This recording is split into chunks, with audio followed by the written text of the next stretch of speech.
हे guys, जय Mahakal. Welcome to your channel MP RM. आशा करती हूँ कि आप सभी स्वस्थ होंगे, निरंतर अपने एग्ज़ाम की तैयारी कर रहे होंगे। हमने करंट अफेयर पढ़ना स्टार्ट किया था घटना चक्र से, उसी में आज हम पढ़ने वाले हैं महत्वपूर्ण सम्मेलन। तो चलिए गाइस स्टार्ट करते हैं। और यदि आप हमारे चैनल पर नए हैं, चैनल सब्सक्राइब नहीं किया है तो प्लीज़ गाइस पहले चैनल सब्सक्राइब कीजिए, वीडियो को लाइक कीजिए, कमेंट कीजिए, अपने प्यारे प्यारे फ्रेंड्स के साथ शेयर कीजिए। महत्वपूर्ण सम्मेलन। आसियान शिखर सम्मेलन 2022। आयोजन स्थल था नोम पेन, जो कि कंबोडिया की कैपिटल है। आयोजन की दिनांक है 11 नवंबर 2022। 40वें और 41वें आसियान शिखर सम्मेलन का उद्घाटन 11 नवंबर को नोम पेन कंबोडिया में हुआ था। आसियान शिखर सम्मेलन की अध्यक्षता कंबोडिया की प्रधानमंत्री सोमदेच अक्का सेना पेडेटेको हुन सेन ने की थी। इस शिखर सम्मेलन की थीम आसियान चुनौतियों का संयुक्त समाधान की स्थापित की थी। देखिए, आसियान शिखर सम्मेलन कब मनाया गया था? अभी 2022 में। 22 हैं, तो कंबोडिया में इसको आयोजित किया गया था, नोम पेन में। आयोजन दिनांक थी 11 नवंबर 2022। 40वां और 41वां शिखर सम्मेलन का उद्घाटन 11 नवंबर को नोम पेन कंबोडिया में किया था। इसकी अध्यक्षता किसने की थी? तो कंबोडिया में किया है, तो वहाँ के प्रधानमंत्री ने किया था। और वहाँ के प्रधानमंत्री का नाम बहुत बड़ा है, जो कि है समदेच अक्का सेना पेडेटोको हुन सेन। और आसियान शिखर सम्मेलन की थीम क्या थी? चुनौतियों का संयुक्त समाधान की स्थापित की। तथ्य क्या है इससे संबंधित?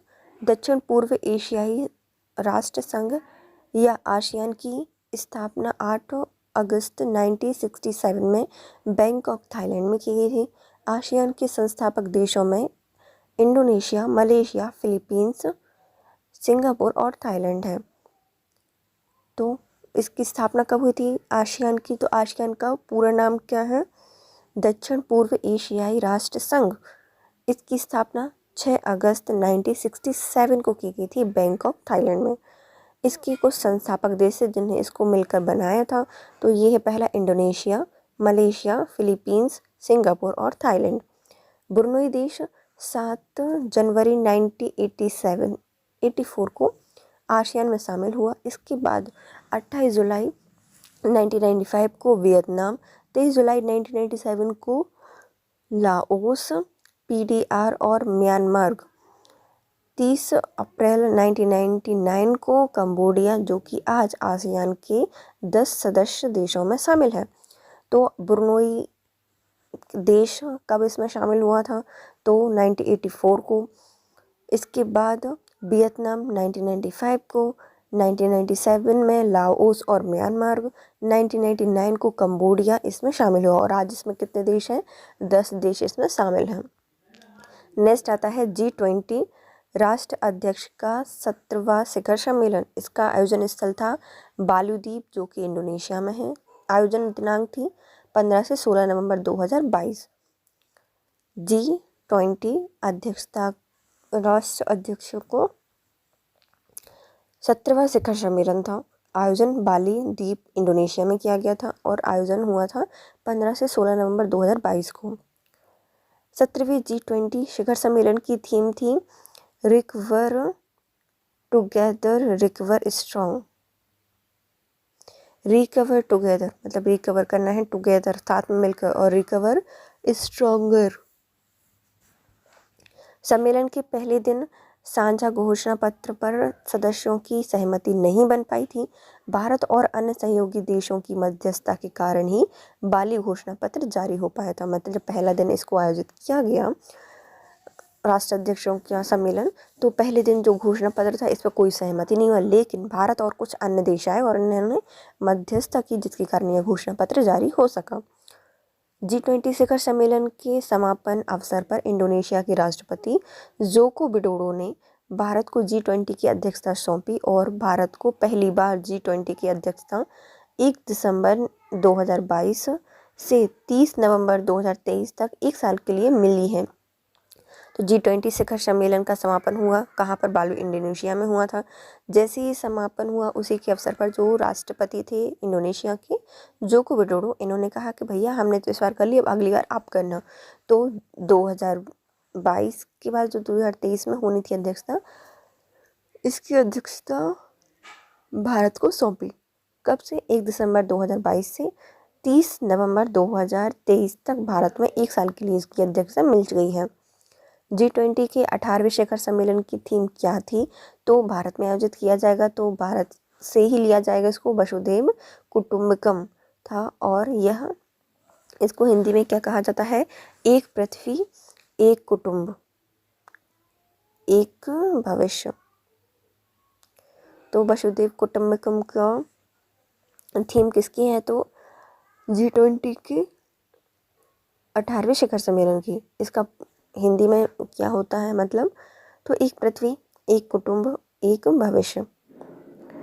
भारत द्वारा 19वें G20 शिखर सम्मेलन की अध्यक्षता दक्षिणी, मतलब जो दक्षिण अमेरिका है उस देश के ब्राज़ील को सौंपी गई है। मतलब जो देश अध्यक्षता करता है और जब समापन करता है तो दूसरे देश को उसकी अध्यक्षता देता है।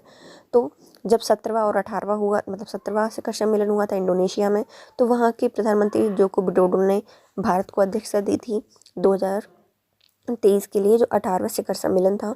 अब 2023-24 आएगा, उसके लिए अध्यक्षता दी गई है ब्राज़ील को। किसने दी है? तो भारत के द्वारा दी गई है 19वें G20 शिखर सम्मेलन की अध्यक्षता। इसके कुछ तत्व भी हैं। G20 यूरोपियन यूनियन तथा 19 देशों के अंतर्राष्ट्रीय आर्थिक सहयोग का एक समूह है। तो G20 है क्या? तो इसमें क्या है? यूरोपियन यूनियन है और कुछ 19 देश इसमें अंतर्राष्ट्रीय आर्थिक सहयोग के लिए शामिल किए गए हैं।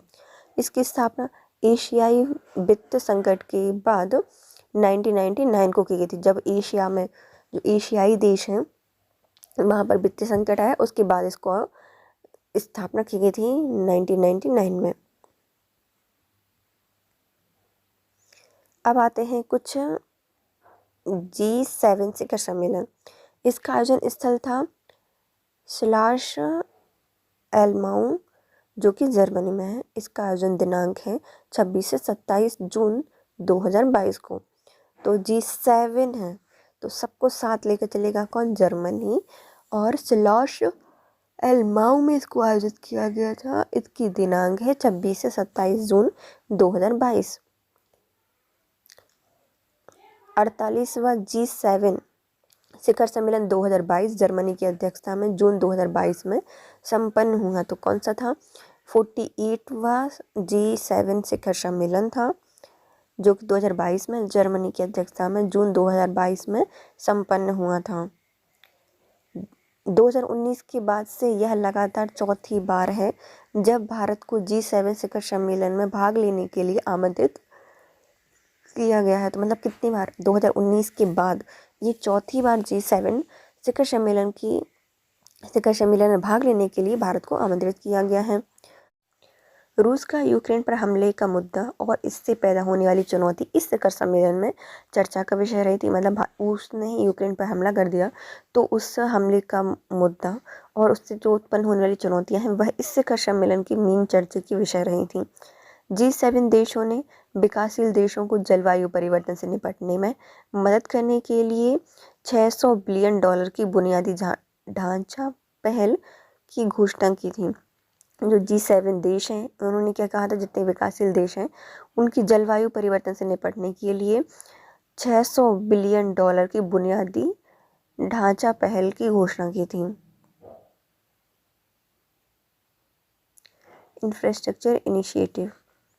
जर्मनी प्रेसिडेंसी ने अर्जेंटीना, भारत, इंडोनेशिया, सेनेगल और दक्षिण अफ्रीका को G7 शिखर सम्मेलन में आमंत्रित किया था। मतलब भारत ही बस एक आमंत्रित नहीं किया गया था, बल्कि जर्मनी के जो प्रेसिडेंट हैं उन्होंने अर्जेंटीना में भारत, इंडोनेशिया, सेनेगल और दक्षिण अफ्रीका को G7 शिखर सम्मेलन में आमंत्रित किया था। वर्ष 2023 में होने वाली 49वीं G7 शिखर सम्मेलन की अध्यक्षता जापान को सौंपी गई है। तो अब आगे कौन करेगा? तो 1 कम 50 में, 49 में कौन करने वाला है G7 शिखर सम्मेलन की अध्यक्षता? जापान 2023 में। अब आता है G7 समूह है क्या? तो विश्व की 7 विकसित अर्थव्यवस्थाओं का एक अंतर्राष्ट्रीय संगठन है। मतलब सब साथ साथ हैं। कौन कौन? जो विकसित अर्थव्यवस्था है उन देशों का एक समूह है अंतर्राष्ट्रीय। संयुक्त राष्ट्र America, Italy, France, Canada, Japan, Germany, United kingdom इस सदस्य देश हैं। तो कौन है विकसित अर्थव्यवस्था वाले देश? तो पहले आता है संयुक्त राज्य America, Italy, France, Canada, Japan, Germany, United kingdom. ये एक अंतर सरकारी संगठन है जिसका गठन 1975 में किया गया था। ये क्या है? तो यह एक अंतर सरकारी संगठन है जिसकी स्थापना 1975 में की गई थी। शुरुआत में यह 6 देशों का समूह था। पहली बार इसकी बैठक 1975 में हुई थी और अगले साल कनाडा इस समूह में शामिल हो गया और इस तरह ये हो गया G7। मतलब जब पहले इसकी शुरुआत की गई थी 1975 में तो इसके देश सिर्फ 6 थे। उसके बाद 1975 के बाद कनाडा इसमें जुड़ गया और ये हो गया G7। वर्ष 1998 में औपचारिक रूप से रूस भी इस संगठन का सदस्य बन गया और इसके बाद यह संगठन बन गया G8। तो इसमें रूस में भी पीछे नहीं होगा भाई, हम भी विकसित देश हैं और हम भी इसमें शामिल होना चाहते हैं। तो 1998 में रूस आया और बन गया G8। लेकिन 2014 में यूक्रेन देश से क्रीमिया राज्य हरण करने के बाद रूस की सदस्यता इस संगठन से निलंबित कर दी गई, जिसके बाद यह संगठन पुनः G7 हो गया। तो जैसे ही रूस ने यूक्रेन के क्रीमिया को अधिग्रहण कर लिया तो उसकी सदस्यता इससे निलंबित कर दी गई और अभी फिर से क्या हो गया G7। नेक्स्ट आता है 12वां विश्व हिंदी सम्मेलन। इसका आयोजन नांडी फिजी में किया गया था। आयोजन दिनांक थी 15 से 17 फरवरी 2023। तो 12वां विश्व हिंदी सम्मेलन आयोजन स्थल है नांडी फिजी, दिनांक 15 से 17 फरवरी 2023। इस सम्मेलन को विदेश मंत्रालय भारत और फिजी सरकार के द्वारा आयोजित किया गया था। तो हिंदी हमारी भाषा है, विश्व हिंदी है तो विदेश मंत्रालय और भारत और फिजी सरकार के द्वारा आयोजित इसको किया गया था। 12वां विश्व हिंदी सम्मेलन का मुख्य विषय क्या था? इसकी थीम क्या थी? तो 12वें विश्व हिंदी सम्मेलन का मुख्य विषय था हिंदी पारंपरिक ज्ञान से कृत्रिम मेघा तक। इसकी थीम क्या थी? हिंदी पारंपरिक ज्ञान से कृत्रिम मेघा तक। इसके प्रमुख तथ्य हैं हिंदी को राजभाषा का दर्जा दिया गया है। कब दिया था? 14 सितंबर 1949 को मिला था संविधान के भाग 17 में, जो कि 8वीं अनुसूची में इसमें से संबंधित महत्वपूर्ण प्रावधान किए गए हैं। इसी ऐतिहासिक महत्व के कारण 1953 में राष्ट्रभाषा प्रचार समिति द्वारा प्रतिवर्ष 14 सितंबर को हिंदी दिवस का आयोजन किया जाता है। तो हिंदी भाषा क्या है? हमारे भारत की राज्य भाषा है, राजभाषा है। इसको कब दर्जा दिया गया था? तो 14 सितंबर 1949 को दिया गया था संविधान के भाग 17 में और 8वीं अनुसूची में इसको शामिल किया गया है। इसी ऐतिहासिक कारणों के कारण इसे 1953 में राष्ट्रभाषा प्रचार समिति के द्वारा 14 सितंबर को नॉर्मल हिंदी दिवस के रूप में आयोजित किया जाता है। हिंदी भाषा को बढ़ावा देने के उद्देश्य से प्रतिवर्ष 10 जनवरी को विश्व हिंदी दिवस मनाया जाता है। 10 जनवरी 1975 को नागपुर में आयोजित प्रथम विश्व हिंदी सम्मेलन की वर्षगांठ मनाने के संदर्भ में पहली बार यह दिवस वर्ष 2006 में मनाया गया था।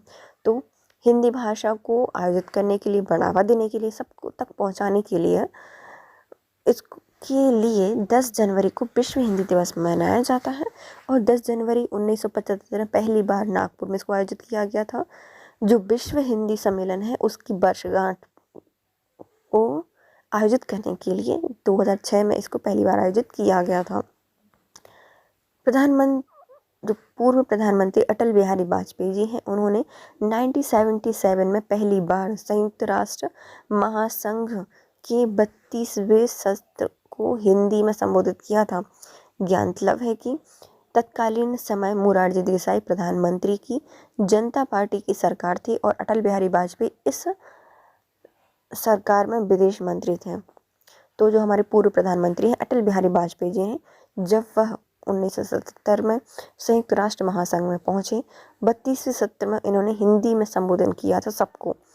और उस समय मोरारजी देसाई प्रधानमंत्री थे, भारत की जनता पार्टी की सरकार थी, और इस समय अटल बिहारी वाजपेयी विदेश मंत्री थे।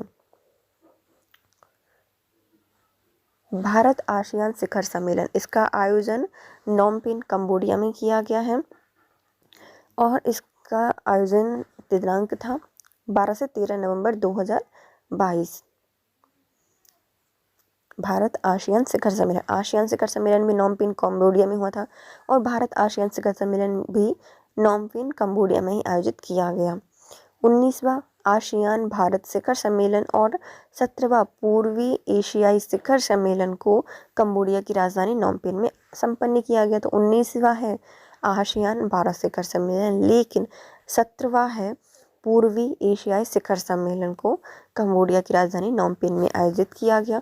इस सम्मेलन में भारत का प्रतिनिधित्व उपराष्ट्रपति जगदीप धनखड़ द्वारा और विदेश मंत्री एस जयशंकर जी ने किया था। इस सम्मेलन में कौन शामिल हुए थे? भारत का प्रतिनिधित्व हमारे उपराष्ट्रपति जगदीप धनखड़ जी गए थे और विदेश मंत्री एस जयशंकर जी इसमें शामिल हुए थे। इस वर्ष 2022 में आसियान भारत संबंधों की 30वीं सालगिरह मना रहा है और इस आसियान भारत मैत्री वर्ष के रूप में भी जाना जा रहा है। 2022 में भारत और आसियान संबंधों की कितनीवीं 30वीं सालगिरह को आयोजित किया गया और भारत आसियान मैत्री वर्ष के रूप में मनाया गया। सम्मेलन में भारत ने नवीकरणीय ऊर्जा, विकसित कृषि, जन स्वास्थ्य के क्षेत्र में सहयोग में वृद्धि के लिए भारत आसियान विज्ञान प्रौद्योगिकी कोष में 50 लाख अमेरिकी डॉलर की अतिरिक्त योगदान की घोषणा की है। तो इसमें भारत गया, शामिल हुआ तो कुछ योगदान देगा, लेकिन किस में योगदान दिया है? तो नवीकरणीय ऊर्जा, विकसित कृषि और जन स्वास्थ्य क्षेत्र में सहयोग में वृद्धि करने के लिए विज्ञान और प्रौद्योगिकी कोष में 50 लाख अमेरिकी डॉलर के अतिरिक्त योगदान की घोषणा की है भारत ने। अब आता है चौथा क्वाड शिखर सम्मेलन। इसका आयोजक स्थल था टोक्यो, जापान। इसकी दिनांक है 24 मई 2022। तो चौथा क्वाड शिखर सम्मेलन का आयोजन टोक्यो, जापान में किया गया था। दिनांक थी 24 मई 2022। वर्ष 2022 में क्वाड के शिखर सम्मेलन का आयोजन टोक्यो, जापान में किया गया। क्वाड यानी चतुर्भुज सुरक्षा संवाद, क्वाड्रिलेटरल सिक्योरिटी डायलॉग। तो क्वाड का मतलब क्या है? चतुर्भुज सुरक्षा संवाद, क्वाड्रिलेटरल सिक्योरिटी डायलॉग। इसकी स्थापना 2007 में की गई थी। क्वाड भारत, अमेरिका, जापान और ऑस्ट्रेलिया के बीच अनौपचारिक रणनीतिक वार्ता मंच है। तो किन के बीच में है? अमेरिका, जापान, ऑस्ट्रेलिया और भारत के बीच में अनौपचारिक रणनीतिक वार्ता मंच है। इसका मुख्य उद्देश्य क्या है? तो जो इंडो पैसिफिक क्षेत्र है उसमें शांति और समन्वय स्थापित करना इसका मुख्य उद्देश्य है। इंडो पैसिफिक क्षेत्र में शांति समन्वय स्थापित करना। वर्ष 2023 में क्वाड के शिखर सम्मेलन को सिडनी, ऑस्ट्रेलिया में आयोजित किए जाने की घोषणा की गई है। 2023 में क्वाड का शिखर सम्मेलन सिडनी, ऑस्ट्रेलिया में आयोजित किया जाएगा। ब्रिक्स समूह का 14वां शिखर सम्मेलन, प्रधानमंत्री श्री मोदी जी ने 23 से 24 जून 2022 को 14वें ब्रिक्स शिखर सम्मेलन में वर्चुअल माध्यम से भारत की भागीदारी का नेतृत्व किया। तो जो ब्रिक्स का 14वां शिखर सम्मेलन हुआ है, इसको हमारे जो प्रधानमंत्री जी हैं मोदी जी, इन्होंने 23 से 24 तक 14वें विश्व शिखर सम्मेलन में वर्चुअल माध्यम से भागीदारी का नेतृत्व किया था। इस शिखर सम्मेलन की अध्यक्षता चीन के राष्ट्रपति शी जिनपिंग द्वारा की गई थी। अध्यक्ष कौन था? चीन था। उनके राष्ट्रपति शी जिनपिंग ने इसकी अध्यक्षता की थी। 14वें ब्रिक्स शिखर सम्मेलन की theme foster high quality BRICS partnership usher in a new era for global development थी। तो 14वें विश्व शिखर सम्मेलन की थीम क्या थी? Foster high quality BRICS partnership usher in a new era for global development. BRICS Beijing घोषणा पत्र ने शांतिपूर्ण राजनैतिक तंत्र के माध्यम से रूस यूक्रेन संघर्ष के समाधान का समर्थन किया है। तो इसने क्या किया था? बीजिंग घोषणा पत्र में शांतिपूर्ण राजनीतिक तंत्र के माध्यम से रूस यूक्रेन संघर्ष के समाधान का समर्थन किया। ब्रिक्स क्या है? तो ब्राज़ील, रूस, भारत, चीन और दक्षिण अफ्रीका का क्षेत्रीय संगठन है। ब्रिक्स का 15वां शिखर सम्मेलन वर्ष 2023 में दक्षिण अफ्रीका में आयोजित किया जाएगा। तो ब्रिक्स का पूर्ण रूप क्या होता है? ब्रिक्स रसिया, इंडिया, चाइना और साउथ अफ्रीका। यह एक क्षेत्रीय संगठन है। 15वां विश्व शिखर जो ब्रिक्स है उसका शिखर सम्मेलन आयोजित किया जाएगा दक्षिण अफ्रीका में। तथ्य: ब्रिक्स का गठन उभरती अर्थव्यवस्था वाले देशों के समूह के रूप में 2006 में किया गया था। तब यह 4 देश थे, लेकिन दक्षिण अफ्रीका को इसमें 2010 में शामिल कर लिया गया है। तो ब्रिक्स का गठन क्यों किया गया था? जो उभरती हुई अर्थव्यवस्था वाले देश हैं, इन्होंने इसको 2006 में गठित किया था और इसमें 4 देश शामिल थे, लेकिन 2010 में इसमें दक्षिण अफ्रीका भी शामिल हो गया। अब आता है इपेक सम्मेलन। इपेक सम्मेलन 2022 कहाँ पर आयोजित किया गया है? थाईलैंड, बैंकॉक में। आयोजन दिनांक थी 18 से 19 नवंबर 2022। आयोजन स्थल है बैंकॉक, थाईलैंड और दिनांक है 18 से 19 नवंबर 2022। बैंकॉक थाईलैंड की राजधानी है। यहाँ पर 18 से 19 नवंबर 2022 को एशिया प्रशांत आर्थिक सहयोग की 29वीं बैठक संपन्न की गई। तो इपेक का फुल फॉर्म क्या है? एशिया प्रशांत आर्थिक सहयोग। इपेक 29वीं बैठक थी ये और बैंकॉक में आयोजित की गई है। इपेक के थाईलैंड शिखर सम्मेलन की थीम थी ओपन, कनेक्ट एंड बैलेंस। इपेक के थाईलैंड शिखर की थीम थी ओपन, कनेक्ट एंड बैलेंस। सदस्य देशों ने यूक्रेन पर रूस द्वारा थोपे गए युद्ध की समाप्ति का आह्वान किया और साथ ही क्षेत्र की अर्थव्यवस्था को सतत विकास की ओर अग्रसर करने का यह संकल्प दोहराया। तो जो सदस्य देश थे सभी यूक्रेन और रूस के युद्ध से गुस्सा थे, दुखी हैं और उन्होंने क्या कहा है कि जैसे रूस ने अपना युद्ध यूक्रेन पर थोपा है, जल्दी से समाप्त करो और वहाँ की जितनी भी अर्थव्यवस्था बिगड़ी है उसका सतत विकास करने की ओर अग्रसर हो, उसका संकल्प लिया। एशियाई प्रशांत क्षेत्र में मुफ्त व्यापार क्षेत्र की बहुवर्षीय कार्य योजना को आगे बढ़ाने के फैसले के तौर पर इस मामले में बहुत बड़ी सफलता हासिल की गई है। तो अभी के इसका क्या सफलता हासिल की गई थी? एशिया प्रशांत आर्थिक सहयोग इपेक की। तो जो एशिया प्रशांत क्षेत्र है उसमें मुफ्त व्यापार क्षेत्र की बहुवर्षीय कार्य योजना को आगे बढ़ाने के फैसले की सफलता हासिल हुई है। अब आते हैं इससे प्रमुख तथ्य। एशिया प्रशांत आर्थिक सहयोग इपेक जो कि एक क्षेत्रीय आर्थिक समूह है, इसकी स्थापना या गठन 1989 में किया गया था। तो एशिया प्रशांत आर्थिक सहयोग क्या है? एक क्षेत्रीय आर्थिक समूह है और इसकी स्थापना 1989 में की गई थी। अब आते हैं SCO का 22वां शिखर सम्मेलन। आयोजन स्थल है इसका समरकंद, उज्बेकिस्तान। ICO का 22वां शिखर सम्मेलन, इसका आयोजन स्थल था समरकंद, उज्बेकिस्तान। 22वें संघाई सहयोग संगठन शिखर सम्मेलन उज्बेकिस्तान के समरकंद प्रांत में आयोजित किया गया। तो SCO का फुल फॉर्म क्या है? संघाई सहयोग संगठन का शिखर सम्मेलन 22वां था, उज्बेकिस्तान के समरकंद में आयोजित किया गया। इस बैठक में रूस यूक्रेन युद्ध, अफगानिस्तान में तालिबान शासन समेत कई क्षेत्रीय एवं वैश्विक महत्व के महत्वपूर्ण सामयिक मुद्दों पर चर्चा की गई थी। तो इस जो बैठक थी इसमें विश्व यूक्रेन युद्ध और अफगानिस्तान में जो तालिबानी सेना है, शासन है, उसकी जैसे ही कई क्षेत्रीय और वैश्विक महत्व की महत्वपूर्ण सामयिक मुद्दों पर चर्चा की गई थी। 23वां शिखर सम्मेलन 2023 की अध्यक्षता भारत को सौंपी गई है। तो 2023 में 23वां शिखर सम्मेलन आयोजित किया जाएगा शंघाई का, कहाँ पर, भारत में। 22वां शिखर सम्मेलन में वाराणसी को वर्ष 2022-23 के लिए पहली सांस्कृतिक और पर्यटन राजधानी मनोनीत किया गया है। तो 22वां शिखर सम्मेलन है, बोला कि वाराणसी क्या है, 2022-23 की पहली सांस्कृतिक और पर्यटन राजधानी मनोनीत की गई है।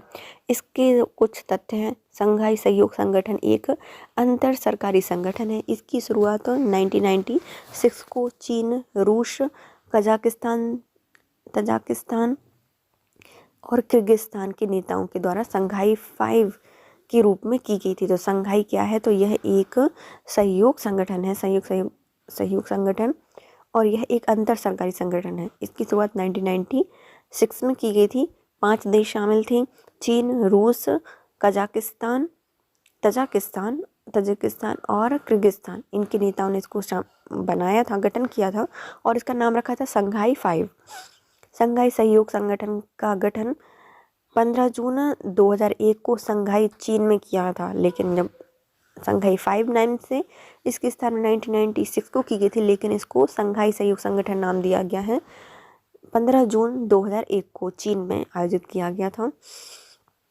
SCO में वर्तमान में 9 सदस्य देश हैं, चीन, भारत, कजाकिस्तान, किर्गिस्तान, रूस, पाकिस्तान, तजाकिस्तान, उज्बेकिस्तान और ईरान। तो SCO में कितने देश शामिल हैं, 9 देश शामिल हैं वर्तमान में, जो हैं चीन, भारत, कजाकिस्तान, किर्गिस्तान, रूस, पाकिस्तान, तजाकिस्तान, उज्बेकिस्तान और ईरान। हाल ही में 9वां देश शामिल हुआ है इसमें, और इसका नाम है ईरान। 9वां सदस्य देश का नाम क्या है, ईरान। सब देखते हैरान। पूर्वी एशिया शिखर सम्मेलन। 17वां पूर्वी एशिया शिखर सम्मेलन का आयोजन कंबोडिया में किया गया। वहां उपराष्ट्रपति जगदीप धनखड़ ने आसियान और इन महत्वपूर्ण सम्मेलन में उन्होंने भारत का प्रतिनिधित्व किया। ज्ञातलब है कि आसियान समूह की बैठक की अध्यक्षता करता है। जो देश आसियान समूह की बैठक की अध्यक्षता करता है, वही देश एशिया शिखर सम्मेलन की भी मेजबानी करता है। इस प्रकार 17वां पूर्वी एशियाई शिखर सम्मेलन EAS का कंबोडिया में आयोजन किया गया था। तो हमने क्या बनाया है, पूर्वी एशियाई शिखर सम्मेलन कहाँ पर, कंबोडिया में, क्योंकि वहाँ पर आसियान को आयोजित किया गया था, इसलिए जहाँ पर आसियान का आयोजन किया जाता है वहीं पर पूर्वी एशियाई शिखर सम्मेलन का भी आयोजन किया जाता है। यहाँ पर भी हमारे उपराष्ट्रपति जगदीप धनखड़ जी गए थे और इन्होंने भारत का प्रतिनिधित्व किया था। पूर्वी एशियाई शिखर सम्मेलन के कुल 18 सदस्य हैं। इनमें से 10 आसियान देशों के साथ ऑस्ट्रेलिया, चीन, भारत, जापान, न्यूजीलैंड, दक्षिण कोरिया, रूस और संयुक्त राज्य अमेरिका शामिल हैं। तो जितने भी आसियान देश के सदस्य हैं 10, वो और 8 और मिलाकर पूर्वी एशिया शिखर सम्मेलन का निर्माण करते हैं। तो 8 नए कौन कौन से हैं, ऑस्ट्रेलिया, चीन, भारत, जापान, न्यूजीलैंड, दक्षिण कोरिया, रूस, संयुक्त राज्य अमेरिका। EAS शिखर सम्मेलन के बाद उपराष्ट्रपति हॉल ऑफ डांसर के उद्घाटन समारोह में शामिल हुए थे। जो उपराष्ट्रपति थे जगदीप धनखड़ जी, इन्होंने पूर्वी एशियाई शिखर सम्मेलन को भाग लिया और उसके बाद कहाँ पर गए थे, हॉल ऑफ डांसर के उद्घाटन में भी शामिल हुए थे। हॉल ऑफ डांसर कंबोडिया के पोह मंदिर में स्थापित किया गया था। यह मंदिर सीएम रीप शहर के अंगकोर पुरातात्विक परिसर में का हिस्सा है। तो जो हॉल ऑफ डांसर है वह कहाँ पे है, तो कंबोडिया की पोह मंदिर में इसको स्थापित किया गया है, जो कि सीएम रीप शहर में अंगकोर पुरातात्विक परिसर का हिस्सा है। हॉल ऑफ डांसर कंबोडिया में सांस्कृतिक विरासत के संरक्षण हेतु भारत और कंबोडिया की संयुक्त परियोजना का हिस्सा है। हॉल ऑफ डांसर है क्या, तो कंबोडिया में सांस्कृतिक विरासत के संरक्षण हेतु भारत और कंबोडिया की संयुक्त परियोजना है। नेक्स्ट आता है राष्ट्रमंडल संसदीय सम्मेलन। इसका आयोजन हैलिफैक्स कनाडा में किया गया। संस्करण था इसका 65वां। कौन सा है? राष्ट्रमंडल संसदीय सम्मेलन। आयोजन कनाडा के हैलिफैक्स में किया गया और 65वां इसका संस्करण था। हैलिफैक्स कनाडा की 65वें राष्ट्रमंडल संसदीय संगठन में 55 देशों के प्रतिनिधित्व शामिल थे। तो कितने देश शामिल हुए थे 65वें राष्ट्रमंडल संसदीय संघ सम्मेलन में? 55 देशों की प्रतिनिधित्व शामिल थे। लोकसभा अध्यक्ष ओम बिरला ने 65वें राष्ट्रमंडल संसदीय संघ सम्मेलन में भारतीय प्रतिनिधिमंडल का नेतृत्व किया था। तो जो हमारे लोकसभा के अध्यक्ष हैं ओम बिरला जी, इन्होंने 65वें राष्ट्रमंडल संसदीय संघ सम्मेलन में भारतीय प्रतिनिधिमंडल का नेतृत्व किया था। इस सम्मेलन के दौरान झांसी ललितपुर संसदीय क्षेत्र से सांसद अनुराग शर्मा को संघ की अंतर्राष्ट्रीय कोषाध्यक्ष चुना गया था। तो इसमें कोषाध्यक्ष कौन थे? झांसी ललित संसदीय क्षेत्र से सांसद अनुराग शर्मा इसमें अंतर्राष्ट्रीय कोषाध्यक्ष चुने गए थे। CPA दुनिया का सबसे बड़ा और सबसे पुराना अंतर्राष्ट्रीय संसदीय संघ है। CPA क्या है? दुनिया का सबसे बड़ा और सबसे पुराना अंतर्राष्ट्रीय संसदीय संघ है। इसके साथ हमारे आज के सम्मेलन होते हैं कंप्लीट सत्यवान से। तो चलिए guys, bye. Thank you so much. If you like my video please share, subscribe and comment. Thank you so much. Have a nice day.